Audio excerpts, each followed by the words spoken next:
हाँ,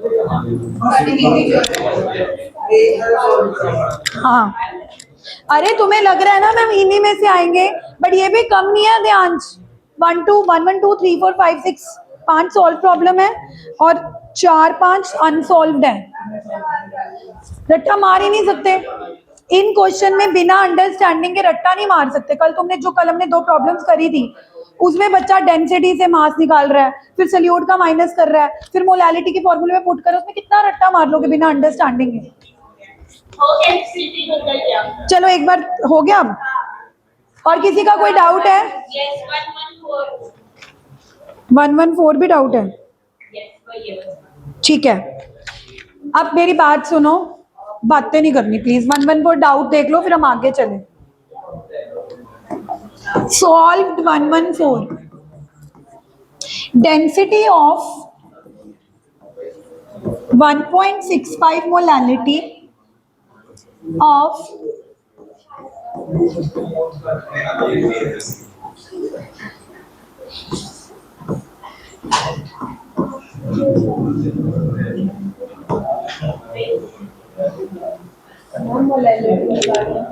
सुनो,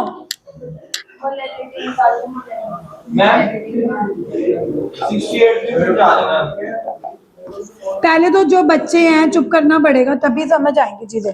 देखो कल भी मैंने आपको बताया था कि बेसिक क्वेश्चन क्या होते हैं। जब तुम्हें मोलारिटी निकालनी होती है, आपको मोलारिटी का फॉर्मूला पता है, number of moles of solute divided by volume.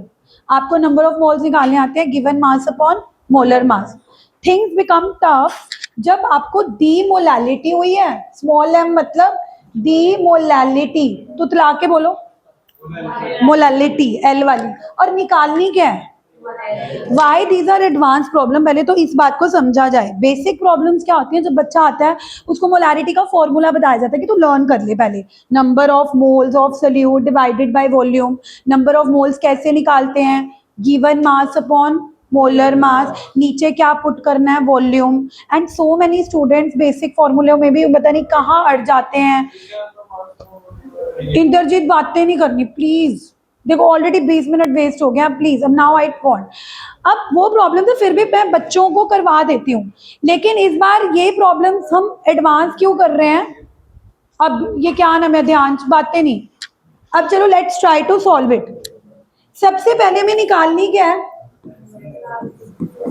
Joginder क्या निकालनी है, तुतलाके वाली या बिना तुतलाके वाली, बोलो आर वाली मोलैरिटी है ना। फॉर्मूला पता है, फॉर्मूला बता जोगिंदर इसका,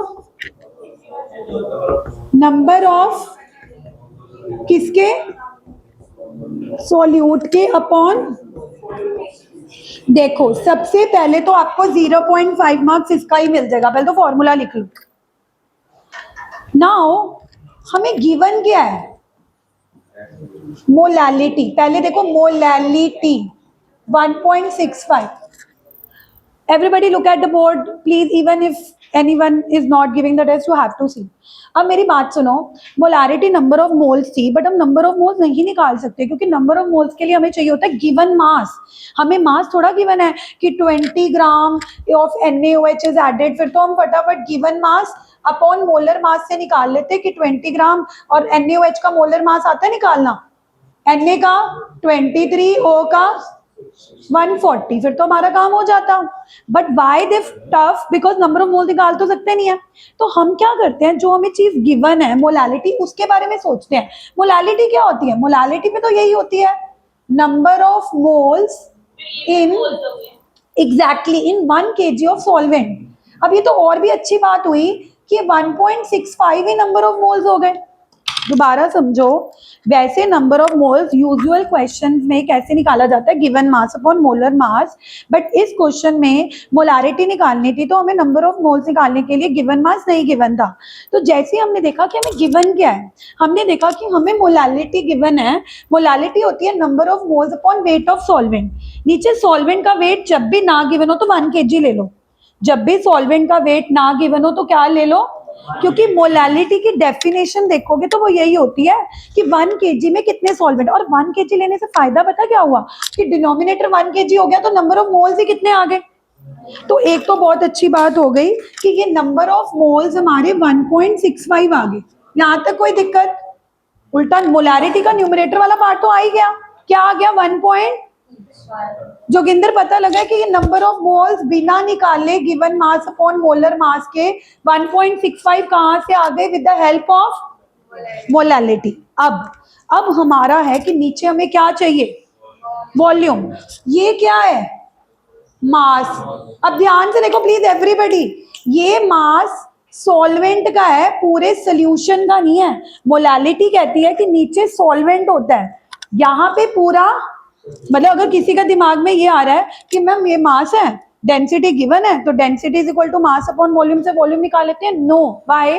बिकॉज डेंसिटी जो आपको गिवन है पूरे सोल्यूशन की है, यहाँ पे वॉल्यूम भी आपको किसका चाहिए? बट यहाँ पे तो मास सिर्फ किसका आ रहा है? तो अब सबसे पहले तो आपको मास ऑफ सोल्यूशन चाहिए, क्योंकि अगर तुम मास ऑफ सोल्यूशन निकालोगे तभी density is equal to mass upon volume से वॉल्यूम निकाल पाओगे। ये बात कितने बच्चों को समझ आती है? आई अगेन रिपीट, मोलैरिटी के लिए हमें वॉल्यूम किसका चाहिए? पूरे सोल्यूशन का। डेंसिटी भी किसकी गिवन होती है? 1.10 पूरे सोल्यूशन की। तो अगर आप डेंसिटी वाले फॉर्मूले में मास पुट करोगे तो वहां से वॉल्यूम आ सकता है, बट वो मास पूरे सोल्यूशन का होना चाहिए। लेकिन मोलैलिटी से मास जो 1 kg है वो सिर्फ किसका मास है? तो कहीं ना कहीं मुझे इसमें सल्यूट का मास ऐड करना है, पानी और नमक दोनों ऐड होंगे तभी। अब इसमें सल्यूट का मास ऐड करना है। अब ध्यान से देखो, कल, वेरी गुड वैभव, कल मैंने आपको सल्यूट का मास निकालना सिखाया था कि अगर आपके पास सल्यूट के मोल्स हैं तो उसको मोलर मास से मल्टीप्लाई कर दो। क्या हमारे पास सल्यूट के मोल्स आ चुके हैं? How many?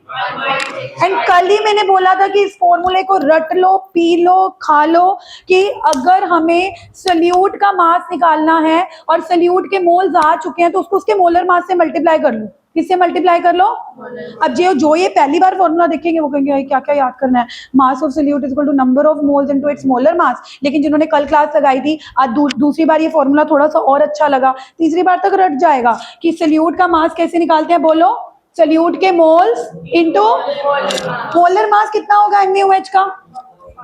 Very good. Na का 23, O का, H का, मेक इट। बस अब तो हमारे पास, तो गिवन मास गिवन होता फिर तो हमें ये हाँ हाँ वो तो क्रिस क्रॉस करके। अब कितना है ये वैल्यू? सल्यूट का मास कितना आया number of moles into molar mass करके? 60। तो पूरे सॉल्यूशन का कितना होगा? सॉल्वेंट का एक, ये चीज मत कर देना 166, ये केजी में है, ये ग्राम। अच्छा तालियां मारो, किसने बोल, शट अप यार। सॉल्यूशन का मास 166 कैसे हो सकता है? वो 1 kg है, वो 66 ग्राम है, उसको कन्वर्ट करो। सॉल्वेंट का मास 1 kg मतलब कितने ग्राम? और सॉल्यूट का कितना आया है? तो सॉल्यूशन का मास कितना आया? 10। तो 166 कौन बता रहा था? कौन 10th में ये पढ़ के आया कि 1 kg plus 66 gram is 166? kg को ग्राम में कन्वर्ट कर, दोनों चीज, मुझे आंसर नहीं पता। अभी तुम क्या कर चुके हो? कर लो बातें, वेरी गुड। क्या हम मोलैरिटी निकाल सकते हैं? नंबर ऑफ मोल्स है, अभी तक वॉल्यूम तो अभी भी नहीं आया, अभी तो मास आया है। अब मास को कर लो, बातें कर लो। मास तो आ गया, पर हमें मास चाहिए। हमें क्या चाहिए? उन्होंने क्वेश्चन में हमें क्या दे रखी थी? मैं हमेशा बोलती हूँ सवाल में ही जवाब होता है।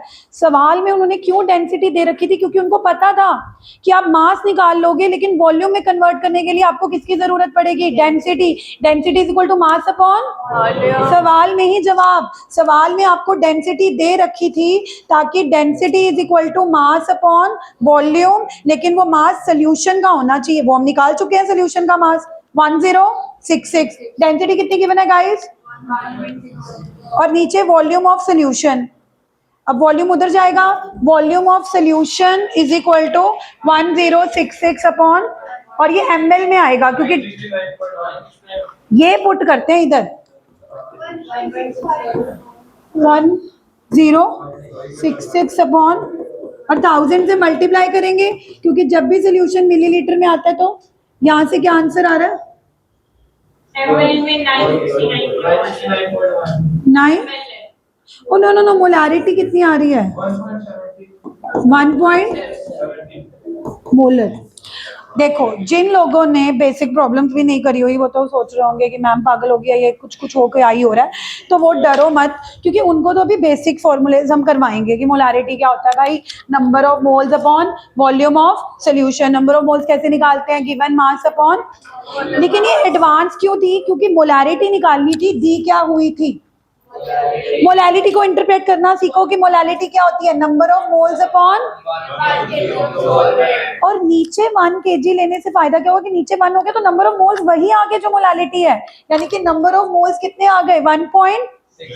तो मोलारिटी में नंबर ऑफ मोल्स तुम्हारे 1.65 ही आ गए, कितना फायदा हो गया। उल्टा जो नंबर ऑफ मोल्स हमें इतनी मेहनत करके निकालने पड़ते थे, गिवन मास अपॉन मोलर मास, मोलालिटी की मदद से जो मोलालिटी होगी वही नंबर ऑफ मोल्स होंगे, तो नंबर ऑफ मोल्स तो आगे। अब हमारी सर्च चल गई कि नीचे वॉल्यूम कैसे निकालें, नीचे क्या कैसे निकालें, क्योंकि यहां से तो 1 kg मास है, वो भी पूरे सोल्यूशन का नहीं है, सिर्फ किसका है। तो हम ये भी नहीं कर सकते कि density is equal to mass में ये वाला मास पुट कर दें। क्यों नहीं पुट कर सकते? क्योंकि डेंसिटी सोल्यूशन की है तो मास भी किसका होना चाहिए? ये मास किसका है? फिर हमने कहा कि सॉल्वेंट में सोल्यूट डाल देते हैं, सोल्यूशन का मास आ जाएगा। अब सोल्यूट का मास कैसे निकालें? कल जो बच्चे आए थे उनको मैंने बताया था कि कभी कभार सोल्यूट का मास गिवन नहीं होता, पर हम उसको नंबर ऑफ मोल्स की मदद से निकाल सकते हैं। ये फॉर्मूला आपको 1-2 बार अटपटा लगेगा, बट धीरे धीरे you will be like very comfortable with this formula कि सोल्यूट का मास निकालने के लिए सोल्यूट के मोल्स को सोल्यूट के मोलर मास से मल्टीप्लाई कर लो। क्या हमारे पास सोल्यूट के मोल्स आ चुके हैं? 1 point. What is the molar mass of NaOH?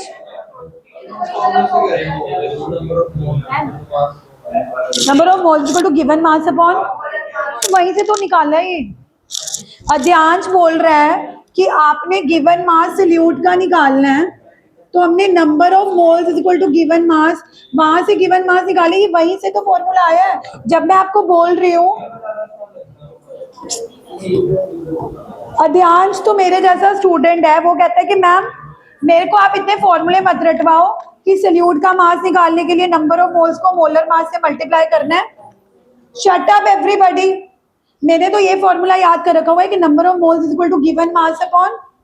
तो जब भी मुझे गिवन मास निकालना है तो मैं वो बात एक ही बन रही है ध्यान, ये जब तुम गिवन मास इससे निकाल रहे हो कि number of moles is equal to given mass upon, वो वहां जाके फॉर्मूला वो वहीं से ही बना है। तो जिसको ज्यादा फॉर्मूले नहीं याद रहते वो ऐसे भी ट्रिक कर सकते हैं कि ma'am number of moles given mass upon molar मास होता है, गिवन मास हमें निकालना है, मोलर मास समझ आ गई ना? बस ठीक है। अब हमारे पास आ गया टोटल मास, फिर टोटल मास को किसमें पुट करा? डेंसिटी से कौन सा वॉल्यूम आया, फिर पुट करके निकाल ली। ठीक है, so this was which problem? 114। तो कल मैंने 112 भी डिस्कस करी थी, 113 भी डिस्कस करी थी। जो कल क्लास नहीं लगा के आए थे उनको मैं रिकॉर्डेड लेक्चर आज का भेज दूंगी ग्रुप में, तो अगर वो चाहें तो वो 112 और 113, ध्यान तुम नहीं आए थे तो तुमने टेस्ट भी देना है मंडे का, तो इनकेस अगर तुम 112 आती भी है और अगर देखनी भी हो तो वो आप वीडियो से देख सकते हो। 114 मैंने डिस्कस कर लिया, बच कितनी गई? 115 6 76 दो ही रह गई, 115 और 116 हो गई कि डाउट है?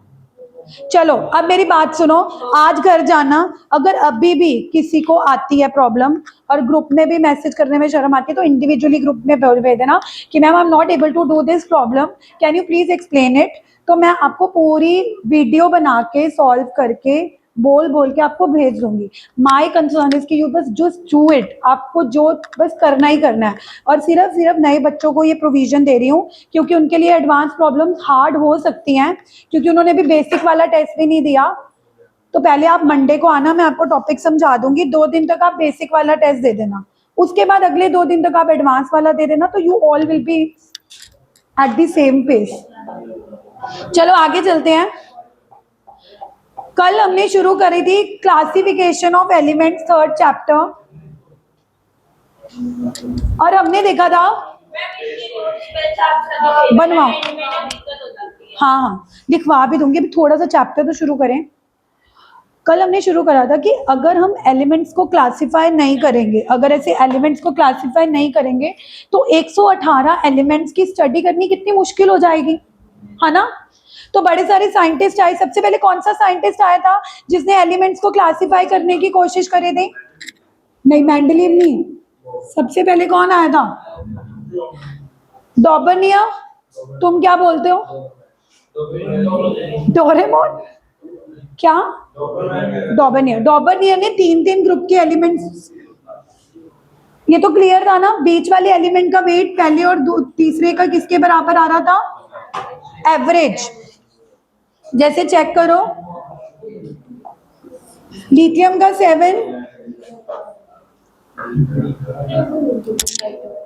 प्लीज चुप हो जाओ, प्लीज प्लीज प्लीज।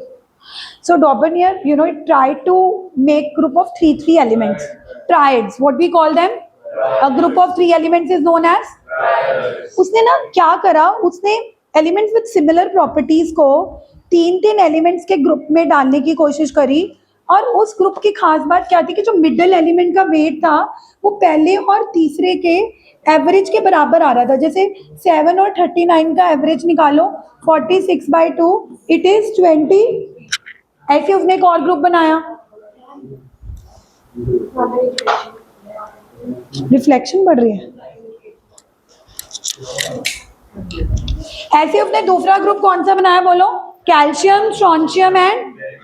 कैल्शियम का वेट 40, बैरियम का, और इसकी एवरेज निकाली तो it was coming out to be 88.5 which is quite close to the middle. फिर ऐसे उसने एक और ग्रुप बनाया, बोलो कौन सा ग्रुप? Chlorine, bromine and. और ब्रोमीन का वेट क्लोरीन और आयोडीन के एवरेज के इक्वल आ रहा था, है ना। But it failed because it was applicable only to limited elements. तो साइंटिस्ट ने इसको बोला कि ये तो कोइंसिडेंस हो गया कि तेरे ऐसे 3 ग्रुप्स बन गए जिसमें मिडल वाले एलिमेंट का एवरेज वेट बाय चांस पहले और तीसरे के किसके इक्वल आ रहा था? एवरेज के। मतलब इसको इतनी इंपॉर्टेंस क्यों नहीं मिली? क्योंकि he could make only limited triads. कोई चीज वर्ल्ड वाइड तो तब होती है ना जो सबके ऊपर ही एप्लीकेबल हो। अगर कोई तुम चीज 2-3 चीजों के ऊपर अप्लाई करते हो, जबकि इसकी रिसर्च को हम ऐसे वो नहीं कर सकते, बातें नहीं वंशिका, तो ये फेल हो गया। उसके बाद कौन सा साइंटिस्ट आया था? उसके बाद कौन सा साइंटिस्ट आया था? न्यूलैंड को म्यूजिक से भी बहुत प्यार था। तो न्यूलैंड ने देखा कि जैसे सारे गामा पाधा नी सा, मतलब हर 7वें सुर के बाद सुर क्या होता है? रिपीट। वैसे ही अगर हम एलिमेंट्स को बढ़ते एटॉमिक वेट के क्रम में अरेंज करें, किसके बढ़ते हुए? Atomic weight. जैसे लिथियम का एटॉमिक वेट कितना होता है? 7। उसके बाद हमने बेरिलियम, फिर बोरोन, फिर कार्बन, फिर नाइट्रोजन, फिर ऑक्सीजन, फिर फ्लोरीन। फिर 8th एलिमेंट प्रॉपर्टी सोडियम की किससे मैच हो रही थी? मैग्नीशियम 8th एलिमेंट की प्रॉपर्टी किससे मैच हो रही थी? एल्यूमिनियम की प्रॉपर्टी किससे मैच हो रही थी? तो जब उसने ऐसे बढ़ते एटॉमिक वेट में एलिमेंट्स को अरेंज किया तो उसने पाया कि हर 8th एलिमेंट की प्रॉपर्टी उसके फर्स्ट एलिमेंट से रिपीट हो रही है। But it was also applicable only till calcium. ये भी सिर्फ कहाँ तक एप्लीकेबल था? क्योंकि कैल्शियम के बाद आ रहा था स्कैंडियम, उसकी प्रॉपर्टी तो एल्यूमिनियम से मैच हो ही नहीं रही थी। टाइटेनियम की प्रॉपर्टी सिलिकॉन से मैच हो ही नहीं रही थी। तो it also failed because it was only applicable till calcium. और Newland law is also known as musical law. कई बार एमसीक्यू आ जाता है, that which law is known as musical law? Newland law. Because he found a symmetry कि जैसे music में सारे गामा पाधा नी सा रिपीट होता है, इसमें भी रिपीट होता है। उसके बाद कल हमने जस्ट शुरू ही किया था, फिर क्लास ऑफ हो गई थी कि फिर आया मेंडलीव। कौन सा साइंटिस्ट आया? वो पीछे सोया पड़ा, मेंडलीव। देखो पीछे, ये मेंडलीव है, सच में इज अ देख लो मेंडलीव।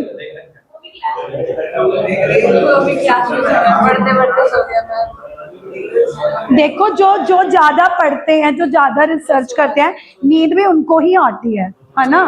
तो इफ समवन इज स्लीपिंग, चलो ठीक है, आज इसी को डिस्कस करते हैं। देखो एक तो सबसे पहले ना लाइफ में ना अगर ऐसे करोगे तो कुछ नहीं बनेगा। पहले तो लाइफ में ना मतलब सीरियस मत हो। I am not saying to be serious, आप खुश होके भी पढ़ सकते हो। एक बैलेंस होना चाहिए ना, everything excess of everything is bad. सुनो सारे, इंद्रजीत तुम्हारी तो गप्पे नहीं खत्म हो रही, सारे पुराने दोस्त यहीं पे बिछड़ के मिल गए हैं, तो आज ही सारी बातें करनी है। इधर देखो, तो मेंडलीव जब आया तब तक 63 एलिमेंट्स डिस्कवर हुए थे। How many elements were discovered at the time of Mendeleev? Shashank, how many elements were discovered? 63। अब मेंडलीव ने ना एक पीरियोडिक लॉ दिया।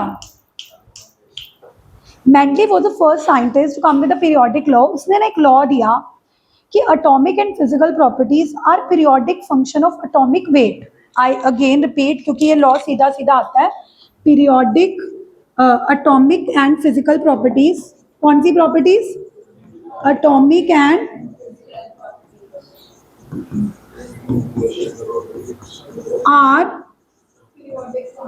Are periodic function of atomic weight. अब इसका मतलब समझो, इसका मतलब क्या है? मेंडलीव का मानना था कि प्रॉपर्टीज ना एटॉमिक वेट का फंक्शन है। पीरियोडिक मतलब कि उसने न्यूलैंड की तरह फिक्स नहीं बोला कि 8th एलिमेंट के बाद प्रॉपर्टी रिपीट होगी। पीरियोडिक मतलब कुछ इंटरवल के बाद रिपीट होती है प्रॉपर्टी। जैसे न्यूलैंड ने तो फिक्स बोल दिया था ना कि अगर हम एलिमेंट्स को एटॉमिक वेट के बेस पे अरेंज करेंगे तो हर 8th एलिमेंट की प्रॉपर्टी रिपीट होगी। मेंडलीव ने कहा कि ऐसा कुछ फिक्स नहीं है कि 8th के बाद रिपीट होगी या 9th के बाद रिपीट होगी, बट हाँ कुछ पीरियड के बाद रिपीट होगी। और वो हर एक पर्टिकुलर पीरियड के बाद, मतलब एक पर्टिकुलर इंटरवल के बाद क्यों रिपीट होगी? क्योंकि कहीं ना कहीं उसको लगता था कि प्रॉपर्टीज ना वेट के ऊपर डिपेंड करती हैं। तो कुछ तो ऐसा वेट होता है कि जब वो वेट शायद डबल होता है, शायद ट्रिपल होता है, बट वो वेट की वैल्यू की वजह से प्रॉपर्टी रिपीट होने लगती हैं। तो मेंडलीव का एक बार पीरियोडिक लॉ बोलो, atomic and physical properties atomic wait, यानी कि इसका मतलब क्या है कि अगर हम एलिमेंट्स को एटॉमिक वेट के बेस पे अरेंज करेंगे तो कुछ पीरियड के बाद या कुछ इंटरवल के बाद वो प्रॉपर्टीज क्या करने लगेंगी? रिपीट। मतलब फिक्स नहीं है वो इंटरवल 8 एलिमेंट्स का ही होगा या वो इंटरवल 10 एलिमेंट्स का होगा, बट होगी। ओके, अब Mendeleev was the first scientist, he gave the table also. ये जो आज की डेट में हम पीरियोडिक टेबल पढ़ते हैं, जो आज की टेबल में हम पीरियोडिक टेबल पढ़ते हैं, जो 118 एलिमेंट्स वाला है ना, जिसके बारे में हमें इस चैप्टर में पढ़ना भी है। अभी हम यहाँ तक पहुंचे नहीं, हम हिस्ट्री पढ़ रहे हैं कि पहले डॉबर्नियर आया, फिर न्यूलैंड आया। लेकिन ये जो रियल पीरियोडिक टेबल है जो आज की डेट में, इससे पहले जो टेबल आया था वो किसने दिया था? मेंडलीव। वो किसने दिया था? अब मेंडलीव के पीरियोडिक टेबल की क्या खास बात थी? Because he was the first scientist जिसने एलिमेंट्स को ग्रुप्स की फॉर्म में अरेंज करने की कोशिश करी। वर्टिकल कॉलम्स को क्या बोलते हैं? ग्रुप्स। वर्टिकल कॉलम्स को क्या बोलते हैं? तो मेंडलीव ने क्या किया कि एलिमेंट्स को ग्रुप्स और पीरियड्स की फॉर्म में अरेंज करने की कोशिश करी। सबसे पहली एडवांटेज क्या है मेंडलीव पीरियोडिक टेबल की, कि उसने क्या किया कि जब वो एलिमेंट्स को अरेंज कर रहा था ना, तो कुछ कुछ एलिमेंट्स तब डिस्कवर ही नहीं हुए थे। जैसे फॉर एग्जांपल अल्यूमिनियम के नीचे गैलियम तब डिस्कवर ही नहीं हुआ था। अल्यूमिनियम के नीचे ना उसने गैलियम की जगह खाली जगह छोड़ दी। आप कहोगे मैम यहाँ तो लिखा हुआ है गैलियम, क्योंकि ये जो मैं आपको मेंडलीव पीरियोडिक टेबल दिखा रही हूँ ये अपग्रेडेड वर्जन है। जैसे अब आईफोन का भी तो होता है ना कि आईफोन 14 आ गया, आईफोन 15 आ गया, आईफोन 16 आ गया, तो हर बार हर फोन की न्यू वर्जन आती है ना। ऐसे ही ये मैंने आपको मेंडलीव का ओरिजिनल नहीं दिखाया। अगर आप ओरिजिनल देखोगे तो अल्यूमिनियम के नीचे ना उसने गैप छोड़ दिया था। क्या छोड़ दिया था? क्योंकि उसको 69 वेट का कोई एलिमेंट मिला नहीं था। तो उसने कहा कि फ्यूचर में एक एलिमेंट ऐसा डिस्कवर होगा जो, मैं वही तो कह रही हूँ कि मैं अब आपको मेंडलीव का वो पीरियोडिक टेबल दिखा रही हूँ जो अपग्रेड हो गया। जब गैलियम डिस्कवर हो गया तो उसने गैलियम डाल दिया। लेकिन अगर आप ओरिजिनल देखोगे मेंडलीव पीरियोडिक टेबल तो आपको दिखेगा कि एल्यूमिनियम के नीचे उसने क्या छोड़ दिया था? गैप। क्योंकि उसने बोला था कि कोई तो एलिमेंट होगा जो एल्यूमिनियम जैसा होगा, जो अभी डिस्कवर नहीं हुआ, लेकिन जब वो लेटर ऑन डिस्कवर होगा उसका एक तो एटॉमिक वेट भी 69 के अराउंड होगा। और जब बाद में वो एलिमेंट डिस्कवर हुआ वो गैलियम पाया गया, लेकिन जब तक वो डिस्कवर नहीं हुआ था तो मेंडलीव ने उसकी जगह छोड़ दी थी by the name of eka aluminium, by the name of and later on eka aluminium was found to B.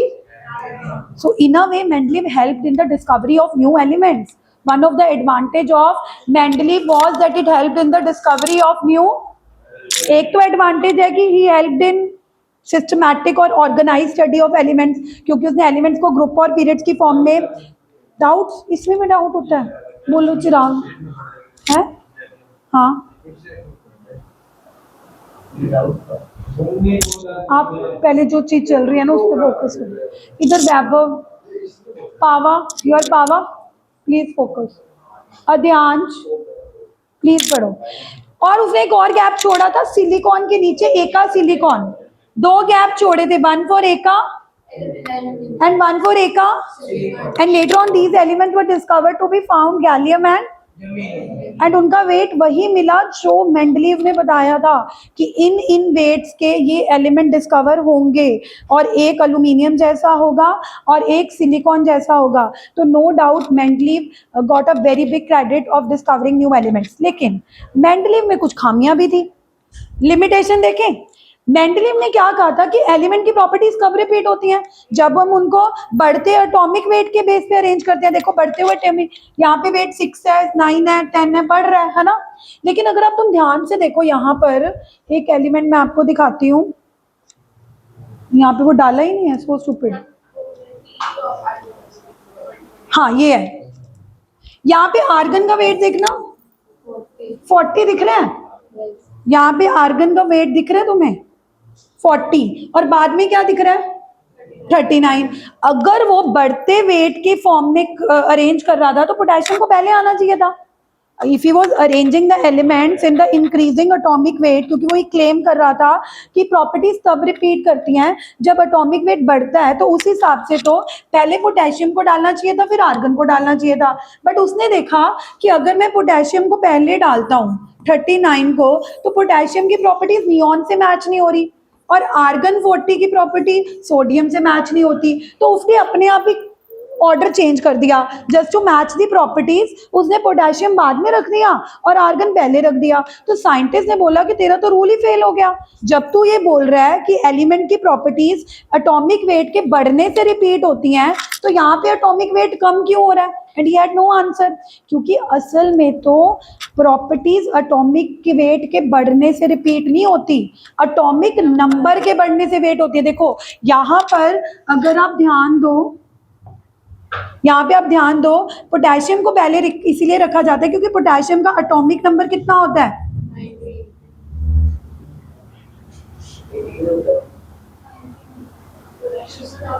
हाँ पोटेशियम का कितना होता है 19, आर्गन का कितना होता है 18। बट वो अभी मैं आपको जो न्यू टेबल आएगा उसमें ये बात समझ आएगी। बट अभी मेंडलीव देख लो कि मेंडलीव ने कुछ कुछ एलिमेंट्स को गलत प्लेस कर दिया था। मेंडलीव ने कुछ कुछ एलिमेंट्स को क्या प्लेस कर दिया था? गलत। उसने जानबूझ के नहीं किया था, क्योंकि उसको लग रहा था कि अगर मैं एग्जैक्टली ऑर्डर फॉलो करूंगा तो मेरी प्रॉपर्टीज भी मैच नहीं हो रही, तो यानी कि उसका रूल पूरी तरह से फॉलो नहीं हो रहा था। तो मेंडलीव फेल हुआ। तो मेंडलीव को ठीक करने के लिए आया हमारे पास मॉडर्न पीरियोडिक लॉ। कौन सा लॉ आया? मेंडलीव पीरियोडिक लॉ क्या कहता था? Physical and properties are periodic function of atomic weight. लेकिन मॉडर्न पीरियोडिक लॉ कहता है कि physical and chemical properties are function of atomic number. अब मेरी एक बात सुनो ना, कोई भी प्रॉपर्टी एटॉमिक वेट पे कैसे डिपेंड कर सकती है? एटॉमिक वेट क्या होता है? Number of proton and number of neutron, जो कि न्यूक्लियस के अंदर होते हैं। मेंडलीव या मेंडलीव से पहले वाले सारे साइंटिस्ट को लगता था कि प्रॉपर्टीज एटॉमिक वेट पे डिपेंड करती हैं। बट लॉजिकली सोचो कि क्या कोई चीज एटॉमिक वेट पे डिपेंड कर सकती है? एटॉमिक वेट तो न्यूक्लियस के अंदर होता है। कभी न्यूक्लियस किसी केमिकल रिएक्शन में पार्टिसिपेट नहीं करता, कभी किसी फिजिकल प्रॉपर्टी में पार्टिसिपेट नहीं करता। पार्टिसिपेट कौन करते हैं? इलेक्ट्रॉन्स। इलेक्ट्रॉन्स लूज होते हैं, इलेक्ट्रॉन गेन होते हैं। तो मॉडर्न पीरियोडिक लॉ कहता है कि प्रॉपर्टीज एटॉमिक वेट पे नहीं डिपेंड करती। किस पे डिपेंड करती है? Atomic number. तो ये जो long form of the periodic table है, जो आज की डेट में आपको पढ़ाया जाता है, long form of the periodic table, इसमें हमने एलिमेंट्स को बढ़ते एटॉमिक नंबर पे अरेंज किया है। देखो हाइड्रोजन 1, हाइड्रोजन के बाद दूसरा एलिमेंट कौन सा है? Helium, third atomic number, fourth atomic number beryllium, फिर बोरोन, फिर कार्बन, फिर नाइट्रोजन, फिर ऑक्सीजन, फिर फ्लोरीन, फिर नियॉन के बाद सोडियम की प्रॉपर्टीज किससे मैच करने लगी? अब तुम्हें लग रहा होगा कि मॉडर्न पीरियोडिक लॉ और मेंडलीव पीरियोडिक लॉ में सिर्फ इतना फर्क है कि मेंडलीव पीरियोडिक लॉ ने कहा कि वो एटॉमिक वेट पे डिपेंड करती हैं, और मॉडर्न एटॉमिक लॉ ने कहा कि नहीं नहीं, वो एटॉमिक वेट पे डिपेंड नहीं करती, किस पे डिपेंड करती है? एटॉमिक। अब मैं तुम्हें प्रूव करूंगी कि एटॉमिक नंबर पे क्यों डिपेंड करती हैं। सारे देखो, एवरीबॉडी, लिथियम का एटॉमिक नंबर क्या होता है? लिथियम का एटॉमिक नंबर क्या होता है? 3। इलेक्ट्रॉनिक कॉन्फ़िगरेशन बोलना, जो आप 10th तक लिखते थे, 2 कॉमा, है ना? अभी ये क्या नाम है आपका, इंद्रजीत, ऊपर देखो। अब उसने क्या कहा मॉडर्न ने कि एटॉमिक नंबर के बेस पे अरेंज करो। 4th कौन आया? बेरिलियम। उसके बाद 5 कौन आया? फिर फिर फिर अब ध्यान से देखो, अब एटॉमिक नंबर 11 आया, सोडियम। अब इसकी कॉन्फ़िगरेशन लिखना, 2,8, देखो दोनों की आउटर मोस्ट इलेक्ट्रॉन सेम हो गए, तब भी प्रॉपर्टी सेम हो रही हैं। एटॉमिक नंबर पे इलेक्ट्रॉनिक कॉन्फ़िगरेशन डिपेंड करती है, और क्योंकि आउटर मोस्ट वाली इलेक्ट्रॉनिक कॉन्फ़िगरेशन मैच हो जाती है, तब भी प्रॉपर्टीज डिपेंड होती है। यानी कि प्रॉपर्टीज एटॉमिक वेट पे डिपेंड नहीं करती, किस पे डिपेंड करती हैं? एटॉमिक, क्योंकि एटॉमिक नंबर पर इलेक्ट्रॉनिक कॉन्फ़िगरेशन डिपेंड करती है, और जैसे ही outer most electronic configuration same हो जाती है, वो प्रॉपर्टीज रिपीट होने लगती है। तो आज की डेट में तुम्हें पता होना चाहिए कि सोडियम की प्रॉपर्टीज लिथियम से क्यों मैच कर रही हैं? क्योंकि इसके भी आउटर मोस्ट इलेक्ट्रॉन कितने हैं? 1। सोडियम के भी कितने हैं? पोटेशियम के भी आउटर मोस्ट इलेक्ट्रॉन कितने होंगे? 1। ल्यूबिडियम के भी। So they all belong to group, so properties are matching because उनके आउटर मोस्ट इलेक्ट्रॉन सेम हो रहे हैं। और आउटर मोस्ट इलेक्ट्रॉन किस पे डिपेंड करते हैं? नंबर पे के वेट पे? इलेक्ट्रॉनिक कॉन्फ़िगरेशन आप एटॉमिक नंबर को देख के लिखते हो या एटॉमिक वेट को देख के लिखते हो? तो क्या फंडामेंटल हुई प्रॉपर्टी? एटॉमिक वेट के एटॉमिक नंबर? तो आज तक जितने भी साइंटिस्ट ये मानते थे कि properties are periodic function of atomic weight, Mendeleev तक, वो सारे गलत हो गए। और सही कौन निकल कर आया? मॉडर्न पीरियोडिक लॉ, जो ये कहता है कि atomic and physical properties are periodic function of atomic number. अब ये तो रटने वाली बात होगी, जैसे एज ए स्टूडेंट मुझे याद नहीं होता था या मुझे समझ नहीं आती थी, मैं तो रट लेती थी कि ठीक है मेंडलीव आएगा तो लिख दूंगी atomic and physical properties are periodic function of atomic weight, और मॉडर्न आ गया तो लिख दूंगी periodic and atomic properties are periodic function of atomic number. लेकिन एज अ स्टूडेंट अब तुम्हें क्लैरिटी होनी चाहिए कि एटॉमिक नंबर पे क्यों डिपेंड कर रही है? क्योंकि एटॉमिक नंबर पे डिपेंड करती है इलेक्ट्रॉनिक कॉन्फ़िगरेशन, और एक इंटरवल के बाद इलेक्ट्रॉनिक कॉन्फ़िगरेशन ही मैच कर जाती है। पूरी इलेक्ट्रॉनिक कॉन्फ़िगरेशन मैच करती है कि सिर्फ आउटर मोस्ट? लिथियम की क्या थी? 2, सोडियम की क्या आई? 2,8, तो अगर कोई क्वेश्चन पूछे what is the reason of periodicity, periodicity का मतलब होता है प्रॉपर्टीज का मैच करना, तो रेज करो एंड कोई पूछेगा what is the cause of periodicity, properties क्यों रिपीट कर रही हैं? repetition of electronic configuration, not exact, repetition of outermost electronic configuration। Electronic configuration तो नहीं रिपीट हुई, लिथियम की तो 2,1 थी, सोडियम की क्या 2,1 हुई? क्या हुई? 2,8, क्या पूरी इलेक्ट्रॉनिक कॉन्फ़िगरेशन रिपीट हुई कि आउटर मोस्ट? तो अब बताओ what is the cause of periodicity of properties in element? Element में जो प्रॉपर्टीज पीरियोडिकली रिपीट होती है, इसका क्या कारण है? Because of similar electronic configuration और same outer most electronic configuration. Outer most तो बिल्कुल सेम आ रही है और सिमिलर आ रही है इलेक्ट्रॉनिक कॉन्फ़िगरेशन। यस, वो तो अलग बात है कि अगर वैलेंस इलेक्ट्रॉन सेम होंगे तो वैलेंसी भी क्या हो जाएगी? सेम। ये भी लिख सकते हो मन्नत, बिकॉज ऑफ सेम वैलेंसी, क्योंकि अगर सबके आउटर मोस्ट इलेक्ट्रॉन 1 है तो वैलेंसी भी क्या होगी? अगर सबके आउटर मोस्ट इलेक्ट्रॉन 2 है तो वैलेंसी भी क्या होगी? अगर सबके आउटर मोस्ट इलेक्ट्रॉन 3 है तो वैलेंसी भी क्या होगी? अगर सबके आउटर मोस्ट इलेक्ट्रॉन 4 है तो वैलेंसी भी क्या होगी? अगर सबके आउटर मोस्ट इलेक्ट्रॉन 5 है तो वैलेंसी भी क्या होगी? 3। वैलेंसी 5 वैलेंस इलेक्ट्रॉन 5 होते हैं, तो वैलेंसी कैसे निकालते थे 10th में? 8 minus number of valence electron, 8 minus 5 3। चलो अभी उसमें नहीं पढ़ते। तो आज तक हमने हिस्ट्री पढ़ ली। हिस्ट्री कैसे पढ़ी? कहां से शुरू हुए? डॉबर ने क्या दिया? लॉ ऑफ, कौन से 3 ट्राइड दिए थे, याद है किसी को? Lithium, sodium, potassium, calcium, strontium, barium, chlorine, bromine. उसके बाद कौन सा लॉ आया? Law of octave, Newland. It is also known as, इसने क्या कहा था कि जब एलिमेंट्स को बढ़ते एटॉमिक वेट पे अरेंज करते हैं तो कौन सी एट्थ एलिमेंट, इसने कहा था कि कौन से एलिमेंट की प्रॉपर्टी मैच करती है, जस्ट लाइक सारे गामा पाधा डी। फेल हो गया, applicable only till calcium, applicable only till calcium. Then came that person who was sleeping at the back, which is Mendeleev. At the time of Mendeleev, how many elements were discovered? Only 60. But did he help in discovering the new element? Did he help in कौन से दो elements की discovery help करी? Gallium aluminium के नीचे discover नहीं हुआ था, उसकी जगह गैप छोड़ के बोला था एका। जर्मेनियम जो सिलिकॉन के नीचे डिस्कवर नहीं हुआ था, उसकी जगह लेटर ऑन वही वेट के एलिमेंट्स डिस्कवर हुए।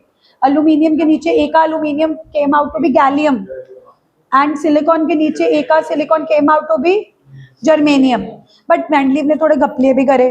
क्या घपला करा कि आर्गन को पहले लगा दिया, पोटेशियम को बाद में, जबकि आर्गन का एटॉमिक वेट 40 ज्यादा था। उसको बोला कि तू तो बोल रहा था कि पहले कम वेट वाला आएगा फिर ज्यादा वेट वाला आएगा, तूने तो ऐसी, क्योंकि मेंडलीव को खुद ही नहीं पता था कि प्रॉपर्टीज एटॉमिक वेट में नहीं डिपेंड करती, किस पे डिपेंड करती है, एटॉमिक। तो मेंडलीव पीरियोडिक लॉ क्या बन गया, modern periodic law. Modern periodic law ने क्या कहा कि atomic and physical properties are periodic function of atomic number, not atomic, क्योंकि एलिमेंट की फंडामेंटल प्रॉपर्टी एटॉमिक वेट नहीं हो सकती। एटॉमिक वेट सारा का सारा न्यूक्लियस में पड़ा है, और न्यूक्लियस कभी आज तक पार्टिसिपेट ही नहीं करता। पार्टिसिपेट करते हैं नंबर ऑफ इलेक्ट्रॉन्स जो एटॉमिक नंबर पे डिपेंड करते हैं। तो साइंटिस्ट ने एलिमेंट्स को एटॉमिक नंबर में अरेंज करके ये इतना बड़ा long form of the periodic table बना दिया। और फिर मैंने तुम्हें बताया कि चलो ठीक है, रिपीट क्यों हो रही है लिथियम से सोडियम की प्रॉपर्टी। लिथियम की कॉन्फ़िगरेशन थी क्या 2, सोडियम की क्या निकली 2,8, तो एक पीरियड के बाद प्रॉपर्टीज के रिपीट होने को बोलते हैं पीरियोडिसिटी। क्या बोलते हैं? पर अगर तुम्हें क्वेश्चन आए कि what is the cause of periodicity, क्यों प्रॉपर्टीज रिपीट करी हैं, because of same outer most electronic configuration. पूरी इलेक्ट्रॉनिक कॉन्फ़िगरेशन सेम नहीं हो रही, outer most electronic configuration same हो रही है, या वैलेंस इलेक्ट्रॉन क्या हो रहे हैं सेम, या वैलेंसी क्या हो रही है। तो ये 3 कारण है कॉज ऑफ पीरियोडिसिटी के। तो आज के बाद हम हिस्ट्री खत्म कर चुके हैं। अब आज के बाद चैप्टर इंटरेस्टिंग हो जाएगा, क्योंकि हिस्ट्री मतलब हिस्ट्री। अच्छा, एक गुड और बैड न्यूज, कुछ लोगों के लिए गुड हो सकती है, कुछ लोगों के लिए बैड। कलर परसों नहीं आना, because I have some urgent work. मेरे को पता था कि तुम तो बड़े खुश हो गए, क्या है मैम की शक्ल नहीं देखनी पड़ेगी। 2 दिन आपको आना नहीं है, लेकिन आपने अपना टाइम वेस्ट नहीं करना। जो बच्चों, पुराने बच्चे हैं, उन्होंने एडवांस प्रॉब्लम 112, 113, 114, 5, 6 सॉल्व और 5 अनसॉल्व। किसी भी बच्चे को इस 2 दिन कोई भी डाउट आती है तो आप मेरे को डाउट्स पूछ सकते हो व्हाट्सएप करके। मैं जहाँ भी होंगी I will revert, I will take my tablet. मैं जहाँ भी जा रही हूँ मैं आपको रिवर्ट करूंगी, आपको सोल्यूशन बना के ग्रुप में भेज दूंगी इंडिविजुअल। नए बच्चे हैं, उन्होंने टाइम वेस्ट नहीं करना, उन्होंने बेसिक प्रॉब्लम करके देखनी है, बट उनका टेस्ट नहीं है। उनको बेसिक प्रॉब्लम भी मैं भेजूंगी, एक पीडीएफ भेजूंगी, वहां लिखा होगा बेसिक प्रॉब्लम। उससे पता है क्या आएगा, जब तुम मंडे को मेरे पास आओगे तो मैं तुम्हें वही बेसिक प्रॉब्लम भी करवाऊंगी, तो जिन्होंने कर रखी होंगी उनको थोड़ा इजी होगा, और अगर नहीं भी करी होंगी तब भी कोई दिक्कत नहीं है, ठीक है। तो Monday we are meeting, old student test, new student they will come, I will explain them, okay. And 2 days you have off, but you don't have to waste the time. एक और होमवर्क भी दूंगी, सुनो, ये 2 दिन वैभव बाबा एक और homework भी दूंगी। वो पता है क्या है, जितना अभी तक पढ़ाया है उतना लिखने के लिए दूंगी, क्योंकि अगर मैं मंडे आके डिक्टेट करूंगी it will be wastage of time. तो 2 दिन तक मेंडलीव के नोट्स भी बनाना। अभिजीत, नोट्स तो बना लोगे, इस चैप्टर के नोट्स भी बनाने हैं जो मैं भेजूंगी। कहाँ तक भेजूंगी? टिल जहां तक कराया है मेंडलीव, या थोड़ा सा आगे भेज सकती हूँ, मॉडर्न पीरियोडिक लॉ तक। नोट बनाओगे, यस और नो? जो सबसे सुंदर नोट्स बनाएगा उसको एक पेन गिफ्ट मिलेगा। हाँ, ये वाला पेन गिफ्ट मिलेगा। इस पेन के लिए बच्चे बहुत ज्यादा वो करते हैं, मैम हमें दे दो पेन, हमें दे दो। तेरे हाईएस्ट मार्क्स है ना, फिर ये तो पुराना है ना, नया रेड चाहिए, ब्लैक चाहिए, ब्लू चाहिए? ब्लैक, ठीक है। एक गिफ्ट तो क्लेम हो चुका है, कुम्मत ने 14.5 out of 15। Can we clap for her? Whole week she was kept on asking me the doubts. तो जो बच्चा मैं कहती हूँ ये बंदे की चॉइस है, उसने हफ्ते में पढ़ना एक दिन पर, हाईएस्ट तो फिर भी उसके क्या आया ना, मैं तो उसको गिफ्ट दूंगी। तो एक गिफ्ट तो कुमुद को मिल रहा है, और अब जो सुंदर नोट बनाएगा उसको भी एक मिलेगा। अच्छा, print out is not allowed, print out नहीं। So we are meeting on Monday, notes complete कर लेना, टेस्ट वाले बच्चे टेस्ट पढ़ लेना, नए वाले बच्चे बेसिक पीडीएफ करके देख लेना, हो गए ठीक है, नहीं तो मंडे मिलो।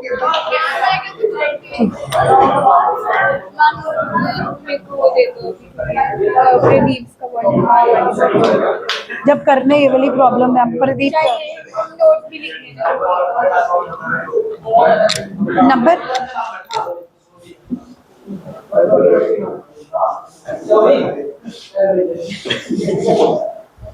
मैंने वो करे नहीं ना क्वेश्चंस बीच में। नहीं मुझे कोई दिक्कत नहीं है, बट आई वुड रिकमेंड कि अगर जो प्रॉब्लम में मैं दे रही हूँ या जो मैंने वो फोटो ये ले आई हो, फिर मेरे पास इकलौती है। Thank you. हैं? क्या मैं कैसे करूँ, मेरे बुआ आ रहे हैं आज। बर्थडे है तेरा? कल भाई कल ही था बर्थडे, कल क्या डेट है? 6 होगी, कल आज 5 फिर तो मंडे को दे दियो पार्टी। हैं? देख लूंगी। हाँ मंडे दे, आ जाओ। हो गया सेव? मैं काम, मेरा काम करना हो जाएगा। सबसे ऊपर है, ठीक है, ओके ओके। प्रॉब्लम ये आई है कि मेरे घर बुआ आ रहे हैं, आज ही आ रहे हैं। तो मंडे टेस्ट नहीं देगी तू? फिर तू आ तो जाइए मंडे को। एक तो हम हाँ, जो मैं नए बच्चों को पढ़ा रही होंगी उनके साथ बैठ के, बट आ जाइए, कोशिश कर लियो, अगर कर सके तो कर लियो, नहीं तो आ तो जाइयो, ठीक है। अभी आज बुआ आएंगे तो मेरे सच्ची माइंड से निकल गया कि कल मैंने कहीं जरूरी जाना, फिर अपन मंडे या ट्यूसडे कर लेंगे पार्टी, है ना? नंबर देना, अच्छा ठीक है। प्रभजोत है ना आपका नाम? ठीक है, थैंक यू।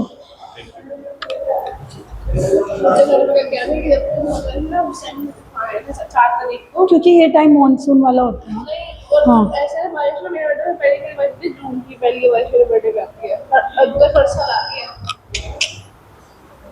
वैसे तो अच्छी बात है, गर्मी देख कितनी हुई पड़ी। एडवांस में हैप्पी बर्थडे, ठीक है, मंडे मिलूंगी, ठीक है। आ जियो, बट टेस्ट प्रिपेयर हो ना हो, नहीं भी होगा तो हैं, मारने देते बस, ठीक है, मिलते हैं मंडे। Enjoy your day.